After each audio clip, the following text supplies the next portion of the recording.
नमस्कार दोस्तों, स्वागत है मेरे YouTube channel Singhwala study point में।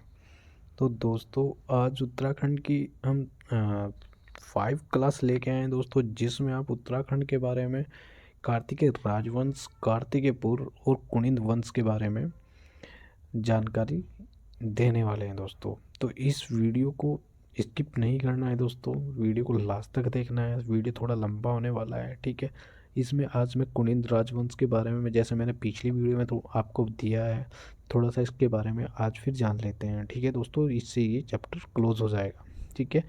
और फिर आपको रिवाइज करते रहना है, ठीक है। तो उत्तराखंड में जो आगामी परीक्षा आने वाली है लेखपाल पटवारी को, उसको ध्यान में रखते हुए ये वीडियो बनाया जा रहा है दोस्तों। बहुत इम्पोर्टेंट ये वीडियो होगा दोस्तों आगामी परीक्षा के लिए, ठीक है। तो आज है हमारा उत्तराखंड का सामान्य ज्ञान, जो उत्तराखंड के इतिहास से मैंने लिया है। कुनिंद वंश पुस्तक है अजय सिंह रावत की, ठीक है।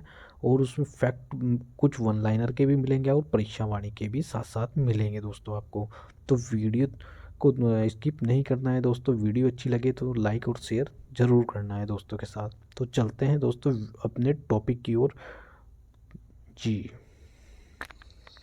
मैं आपको कुनिंद वंश के बारे में बताया था, ठीक है दोस्तों। तो कुनिंद वंश का थोड़ा सा हल्का सा यहाँ पे मैं आपको रिवाइज करा देता हूँ, जिससे आपको आगे जो मैं कार्तिकेय राजवंश पढ़ाने वाला हूँ उसमें कोई परेशानी ना हो, ठीक है दोस्तों। तो उत्तराखंड, पहला क्वेश्चन है, उत्तराखंड पर शासन करने वाली पहली राजनीतिक शक्ति कौन थी, ठीक है। ये पहला शासक राजवंश कौन था, ये था कुनिंद राजवंश, ठीक है। कुनिंद राजवंश का संस्थापक सुबाहु था। सुबाहु की राजधानी क्या थी, सुबाहुपुर, या जो श्रीपुर या श्रीनगर है, ठीक है, उसे सुबाहु की राजधानी कहा जाता था। उत्तराखंड पर शासन करने वाली प्रथम कुनिंद, माफ कीजिए, उत्तराखंड पर शासन करने वाली पहली शक्ति क्या थी, ये मैंने अभी बताया आपको, कुनिंद कुनिंद राजवंश थी, ठीक है दोस्तों। जी, राजनीतिक शक्ति कुनिंद थी। ये किसके समकालीन थी, ठीक है, ये समकालीन थी दोस्तों मौर्यों के, ठीक है।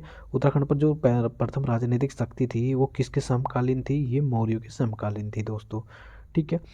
नेक्स्ट क्वेश्चन है, अशोक के शिलालेख जो हमें मिले हैं किसके बारे में पता चलता है, हमें कुनिंद राजवंश के बारे में पता चलता है, ठीक है। अशोक के जो शिलालेख हैं उनसे हमें कुनिंद राजवंश के बारे में पता चलता है कि किसके अधीन थे, ये मौर्यों के अधीन थे दोस्तों, ठीक है। नेक्स्ट है हमारा, कुनिंद राजवंश के इतिहासकार का स्रोत किसको माना गया है। भाई उसका कोई वैसा तो हमें कोई अभिलेख नहीं प्राप्त हुआ है, मुद्रा ही प्राप्त हुई थी उससे। तो मुद्राओं से ही हमें कुनिंद वंश के बारे में हमें पता चला है दोस्तों, ठीक है। तो दोस्तों वीडियो थोड़ा अच्छा होने वाला है, वीडियो थोड़ा स्किप मत कीजिए दोस्तों, लंबा भी होगा थोड़ा, ठीक है। 30-40 मिनट का वीडियो होगा, इससे ज़्यादा नहीं वीडियो बन पाता, ठीक है दोस्तों। जी, बहुत अच्छा नोट्स है, आगामी परीक्षा में आपको देखने को मिलेगा दोस्तों। यकीन मानना, आपका उत्तराखंड आपकी मुट्ठी में ज़रूर होगा, ठीक है। जी, नेक्स्ट है, कुनिंद वंश का सबसे शक्तिशाली शासक कौन था, अमोघभूति था दोस्तों।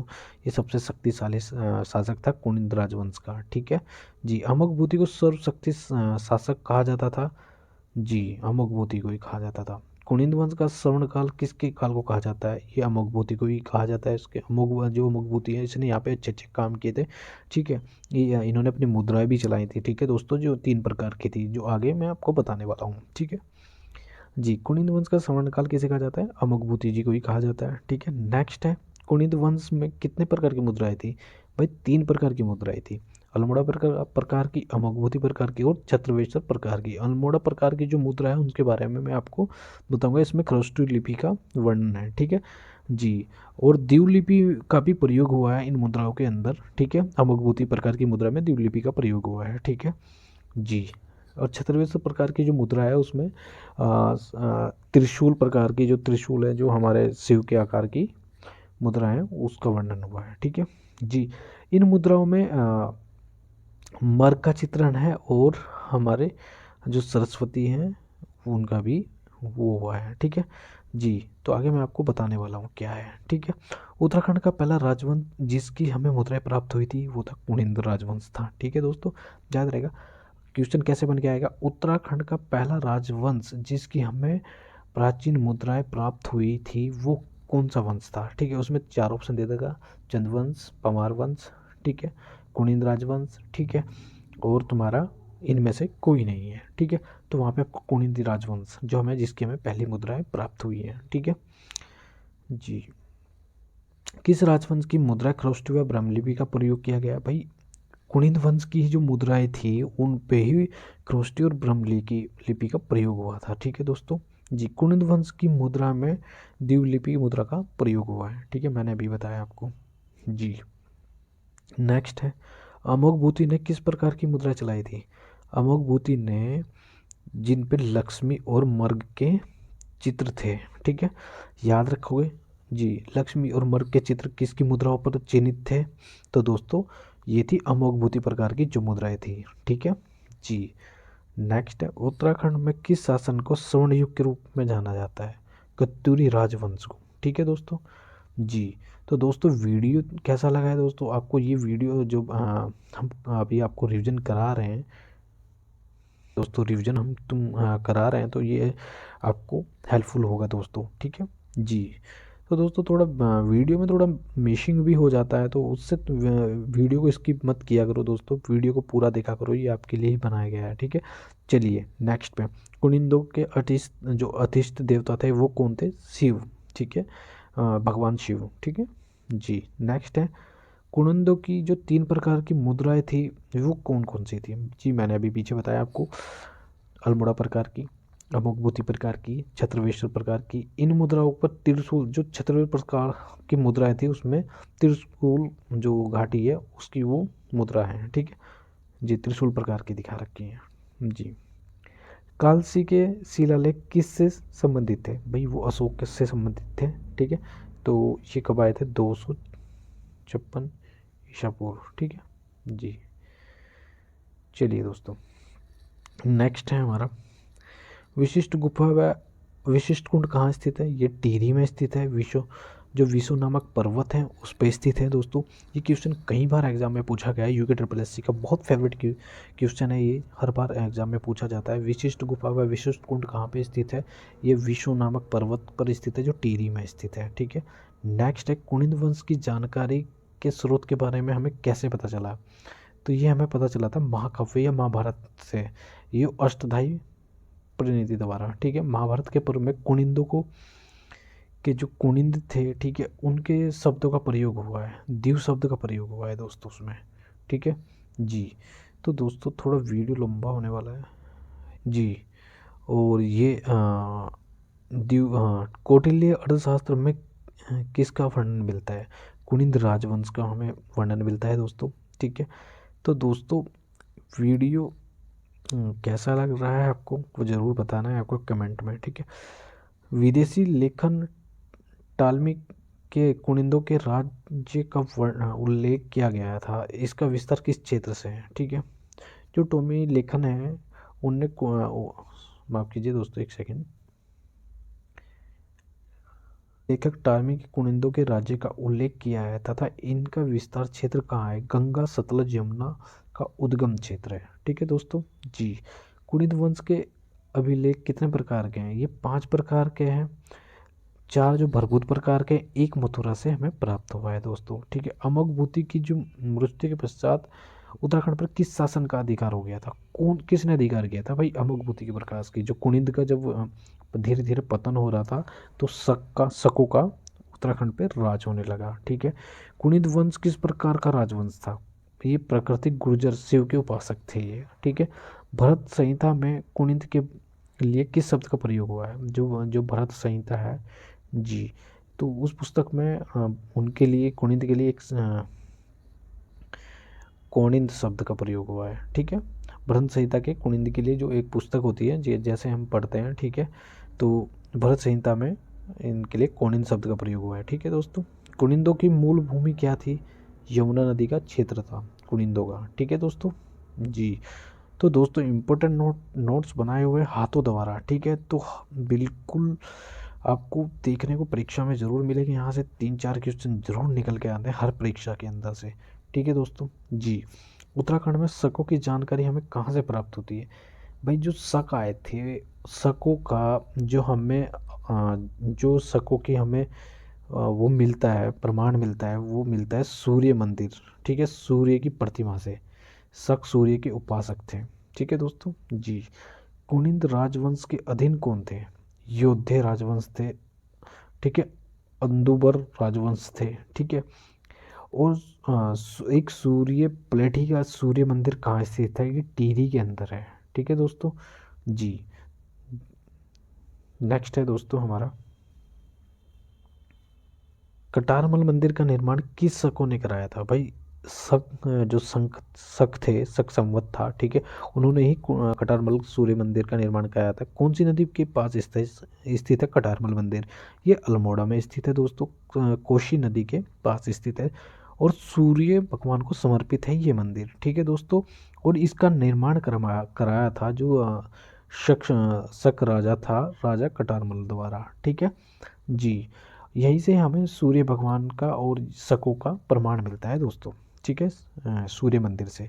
उत्तराखंड का सबसे बड़ा सूर्य मंदिर कहाँ स्थित है? ये अल्मोड़ा में स्थित है। प्लेठी का सूर्य मंदिर कहाँ स्थित है? ये हिंडोला खाल टिहरी जनपद में स्थित है जी। हिंडोला खाल ये एक तुम्हारा ब्लॉक स्थित है यहाँ पे, ठीक है जी। शकों के बाद उत्तराखंड पर राज करने वाला शक क्या कौन था? तो शकों के जो धीरे धीरे शकों का पतन हो रहा था दोस्तों, उस समय एक उभर के आ रहा था कुषाण जी। ये वही कुषाण है जिससे कनिष्क राजा कनिष्क के बारे में आपने सुना होगा, ठीक है दोस्तों जी। जी अल्मोड़ा के सिक्के, जो सिक्के थे वो कुनिंदों का कहाँ से पता चलता है हमें? जो वहीं से कुनिंदों के बारे में हमें अल्मोड़ा के सिक्कों से पता चलता है। तो सिक्कों पे जो मुद्राएं चिन्हित थी, ठीक है, लक्ष्मी जी की और तुम्हारी मर्ग की, तो वहीं से हमें कुनिंद के बारे में पता चलता है दोस्तों, ठीक है जी। नेक्स्ट है हमारा, उत्तराखंड में नानक स्वर्ण मुद्राएं कहाँ से प्राप्त हुई हैं? भाई देखो, जो मानक हमें मुद्राएं प्राप्त हुई हैं कुषाणों की, ठीक है, वो कहाँ कहाँ से पता ही है। गोविषाण काशीपुर को कहा जाता था, मोर ध्वज कोटद्वार को कहा जाता है, वीरभद्र जो कहा जाता है वो ऋषिकेश को कहा जाता है दोस्तों। उत्तराखंड में 7 स्वर्ण मुद्राएं हमें कहाँ से प्राप्त हुई? खटीमा के कथनपुरी से हमें प्राप्त हुई है, जो उधम सिंह नगर में स्थित है। कुषाणों का सबसे शक्तिशाली राजा किसे कहा गया है? मैंने अभी बताया आपको, कनिष्क को कहा गया है, ठीक है जी। कुषाण कालीन मुद्राओं में किसका चित्रण मिलता है? तो शिव और नंदी का। जो आपकी कुषाण की जो मुद्राएं थी उन पे किसके चित्र मिलते हैं? भगवान शिव के और नंदी जी के चित्र मिलते हैं दोस्तों जी। नेक्स्ट है, कनिष्क ने किस क्षेत्र पर अपना अधिकार कर लिया था? त्राय और बाबर क्षेत्र पर इसने अपना अधिकार कर लिया था। और कुषाणों के बाद धीरे धीरे योद्धे वंश का उदय हो रहा था दोस्तों, ठीक है। तो कुषाणों के दमन के बाद किसने अपना अधिकार कर लिया? योद्धियों ने अपना अधिकार कर लिया दोस्तों। तो चलते हैं दोस्तों अपने टॉपिक की ओर, जो टॉपिक है हमारा उत्तराखंड का इतिहास भाग 1, कार्तिकेय राजवंश, ठीक है। तो दोस्तों योद्धियों के बाद हम आते हैं कार्तिकेय राजवंश पे, ठीक है, जो उसमें एक तो रह गया है, ठीक है। उस वंश के बारे में मैं आपको, नागा वंश रह गया है दोस्तों, उसके बारे में मैं आपको जल्दी कराने वाला हूँ, ठीक है जी। भाई मैंने उसमें आपको करा दिए हैं, ठीक है। सबसे पहले कुनिंद वंश, ठीक है, फिर शक, कुषाण, ठीक है, फिर योद्धे, ठीक है। तो अब चलते हैं कार्तिकेय राजवंश की ओर, ठीक है। तो दोस्तों जो कार्तिकेय राजवंश है वो 700 ईसा पूर्व से 1050 ईस्वी तक राज करता है दोस्तों, ठीक है। तो इसके बारे में बेसिक जानकारी देने के लिए बिल्कुल हम तैयार हैं दोस्तों। कार्तिकेय राजवंश को उत्तराखंड का प्रथम ऐतिहासिक राजवंश माना जाता है दोस्तों। क्वेश्चन कैसे आएगा, उत्तराखंड का प्रथम ऐतिहासिक राजवंश किसे कहा जाता है? तो उत्तराखंड का प्रथम राजनीतिक राजवंश जो कहते हैं कार्तिकेय राजवंश को कहते हैं, ठीक है। और इसका कार्तिकेय राजवंश का संस्थापक कौन है? वो है वसंत देव, ठीक है। इसकी स्थापना कौन से ईसा में हुई थी? 700 ईस्वी में, ठीक है दोस्तों, याद रहेगा जी। और इसके जो अभिलेख हैं हमें जो इसके 8 अभिलेख हमें प्राप्त हुए हैं किसके? कार्तिकेय राजवंश के, ठीक है दोस्तों, याद रहेगा। इसकी लिपि क्या थी? कुटिला थी इसकी लिपि, ठीक है जी। तो कैसे क्वेश्चन आएगा दोस्तों? कार्तिकेय राजवंश के हमें कितने अभिलेखों के बारे में पता चला है दोस्तों? तो हमें इनके 8 अभिलेखों के बारे में पता चला है दोस्तों, ठीक है जी। और इनकी कार्तिकेय राजवंश की कैसी लिपि थी, तो कुटिला थी इनकी लिपि। ठीक है दोस्तों जी। नेक्स्ट है हमारा प्रथम 3 परिवारों के जो नरेश में से जी जो कार्तिकेय राजवंश के कितने नरेश हुए हैं दोस्तों, कितने राजाओं ने उत्तराखंड पर राज किया है? 14 राजाओं ने किया। कितने वर्षों तक किया है दोस्तों? 300 वर्षों तक यहाँ पे इन्होंने लगातार शासन किया है दोस्तों जी। कार्तिकेय राजवंश की जो प्रारंभिक राजधानी थी वो जोशीमठ थी। बाद में इन्होंने दक्षिणी जो कार्तिकेय राजवंश नामक स्थान पर रखी, जिसके बाद अल्मोड़ा के कत्तूरी घाट और बैजनाथ के पास भी इन्होंने अपनी बनाई। तो सबसे पहले इन्होंने जोशीमठ में कार्तिकेय क्वेश्चन कैसे आएगा, कार्तिकेय राजवंश की सबसे पहली राजधानी कहाँ प्रारंभिक की उन्होंने? सबसे पहले राजधानी थी जी जोशीमठ। ठीक है दोस्तों जी। और उसके बाद इन्होंने अल्मोड़ा के बैजनाथ में बनाई, बैजनाथ जो आज बागेश्वर में स्थित है। ठीक है जी दोस्तों। नेक्स्ट है इस वंश से संबंधित ताम्रपत्र लेख बागेश्वर, पांडुकेश्वर, ये कांडला व बैजनाथ में मिले हैं। ठीक है, तो हमें जो कार्तिकेय राजवंश से संबंधित ताम्रपत्र जो हमें मिले हैं वो बागेश्वर से, पांडुकेश्वर से और कंडार एक स्थान है वहाँ से हमें ये प्राप्त हुए हैं दोस्तों जी। इस वंश के राजा बसंत देव जी। तो कार्तिकेय राजवंश का जो प्रारंभिक राजा था वो था बसंत देव। ठीक है दोस्तों जी। यहीं से ही धीरे धीरे आगे बढ़ते चलेंगे दोस्तों। जो इनके गुरु है आदि शंकराचार्य आए हैं, ठीक है, उसके बारे में भी हम कार्तिकेय राजवंश की काल से ही स्टार्ट होता है गुरु जो शंकराचार्य हैं। ठीक है दोस्तों जी। कार्तिकेय राजवंश का सबसे शक्तिशाली राजा कौन था? बसंत देव दोस्तों। ठीक है जी जी। और जो हाँ, बसंत देव ने किस मंदिर का निर्माण कराया था? ठीक है, तो बागेश्वर के जो मंदिर हैं दोस्तों जी, वहाँ का एक मंदिर का जो जीर्णोद्धार कराया था वो बसंत देव जी ने कराया था जी। नेक्स्ट है हमारा कश्मीरी इतिहासकार कल्हण की तरंगिणी पुस्तक में कश्मीरी राजा ललितादित्य मुक्ता पीढ़ी द्वारा गढ़वाल क्षेत्र को जीतने का उल्लेख है। ठीक है, क्वेश्चन कैसे आएगा, ललिता आदित्य जो मुक्त पीढ़ी गढ़वाल क्षेत्र को जीतने का अधिकार किसके पास था ना? तो ये था बसंत देव के पास। और जो उनकी पुस्तक है राजतरंगिणी किसकी पुस्तक है? ये दोस्तों कल्हण की पुस्तक है राजतरंगिणी। कई बार ही क्यों एग्जाम में पूछा गया है कल्हण की पुस्तक का क्या नाम है दोस्तों? वह है राजतरंगिणी। या फिर ऐसे क्वेश्चन आएगा राजतरंगिणी किसकी पुस्तक का नाम है? ठीक है, वो है कल्हण की। ठीक है, बसंत देव के बाद खरप्रदेव राजा बनता है। ठीक है दोस्तों, बसंत देव के बाद कौन राजा बनता है? खरप्रदेव। ठीक है, जो कन्नौज का यशोवर्मन के समकालीन था। ये यशोवर्मन के बारे में मैं आपको जानकारी दूंगा दोस्तों। ठीक है, आगे धीरे धीरे जी। जो यशोवर्मन के समकालीन था ये। ठीक है, ये कन्नौज है। ठीक है, खरप्रदेव कन्नौज के राजा थे। ठीक है जी। खरप्रदेव का पुत्र था कल्याण राज। ठीक है, कल्याण राज की पत्नी का नाम था महारानी लद्दा देवी। ठीक है, बागेश्वर लेख अनुसार खरप्रदेव का अंतिम शासक त्रिभुवन राज था। ठीक है दोस्तों जी जी।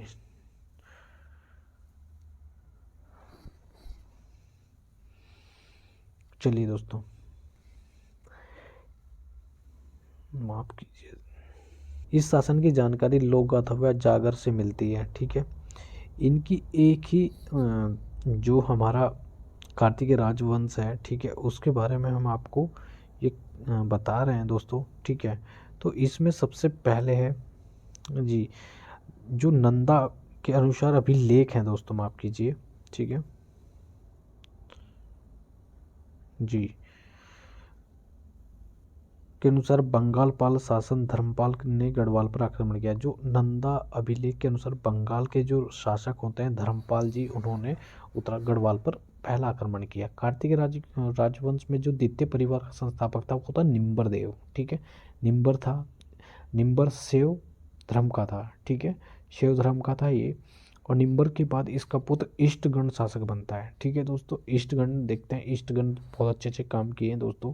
ईस्टगढ़ समस्त उत्तराखंड पर एक सूत्र में बांधने का प्रयास किया। ईस्टगढ़ ने जागेश्वर में नवदुर्गा जो लुक जो लकुशील व नटराज के मंदिर बनवाए। तो दोस्तों वीडियो कैसा लग रहा है कमेंट में ज़रूर लिख के बताना है, ठीक है दोस्तों। तो आगे हम पढ़ते हैं निम्बर वंश के बारे में। तो निम्बर कौन से धर्म का था? ये शैव धर्म का था। निम्बर के बाद इसका पुत्र ईस्टगढ़ शासक बनता है। ईस्टगढ़ ने उत्तराखंड के को एक सूत्र में मतलब एक उसमें बांधा था, ठीक है, एक बागडोर में, ठीक है जी, का प्रयास किया था। ईस्टगढ़ ने ही जागेश्वर जो नवदुर्गा है और लुकुशील नटराज के मंदिर बनवाए थे, ठीक है जी। और ईस्टगढ़ का पुत्र था ललित सूर्यदेव, ठीक है। इसने बहुत काम किए, इसने बहुत मंदिरों का भी निर्माण कराया, ठीक है। केदार मंदिर जो केदारनाथ मंदिर है उसका भी निर्माण ललित सूर्यदेव ने ही कराया था दोस्तों जी। ललित सूर्यदेव ने पांडुकेश्वर ताम में मगन धरती का उद्धार के लिए 12 अवतार के समान बताया जाता है इसको, ठीक है। ललित सूर्यदेव सबसे प्रतापी शासक था।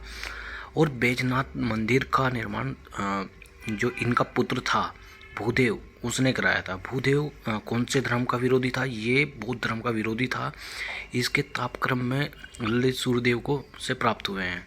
जो इसके ताम्र पत्र प्राप्त हुए हैं दोस्तों वो हुए हैं ललित सूर्यदेव के, ठीक है जी। नेक्स्ट है हमारा तृतीय परिवार सलोड़ा आदित्य वंश था, ठीक है। सलोड़ा आदित्य वंश की स्थापना किसने की थी? ये इच्छर देव थे, ठीक है, इन्होंने की थी। इच्छर देव के बाद देशदत्त देव और पद्मदेव, ये दो पुत्र थे इनके, ठीक है, इच्छर देव के। देशदत्त देव और पद्मदेव शासक बने। इसके बाद ये इतना इम्पोर्टेंट नहीं है दोस्तों, ठीक है। आगे चलते हैं। बद्रीनाथ पांडे के अनुसार राजाओं के सूर्यवंशी किसे माना जाता है? भाई ये माना जाता है सोलाड़ आदित्य के अंतिम जो शासक था सुभिक्षी राजदेव, ठीक है, इसको माना जाता है। और इनकी राजभाषा क्या थी भाई? इनकी राजभाषा जो भाषा थी वो पाली थी, ठीक है, याद रखना है। कार्तिक राजाओं के लोहित कार्यों के कारण कुमाऊं में आज प्रचलित है कार्तिक राजवंश के जो आवासन सूर्यास्त हो गया है और रात्रि हो गई है, ठीक है। कार्तिक देखो दोबारा से रिपीट कर देता हूँ। जो कार्तिक राजाओं के लोकहितकारी कार्यों के कारण कुमाऊं में आज भी प्रचलित है।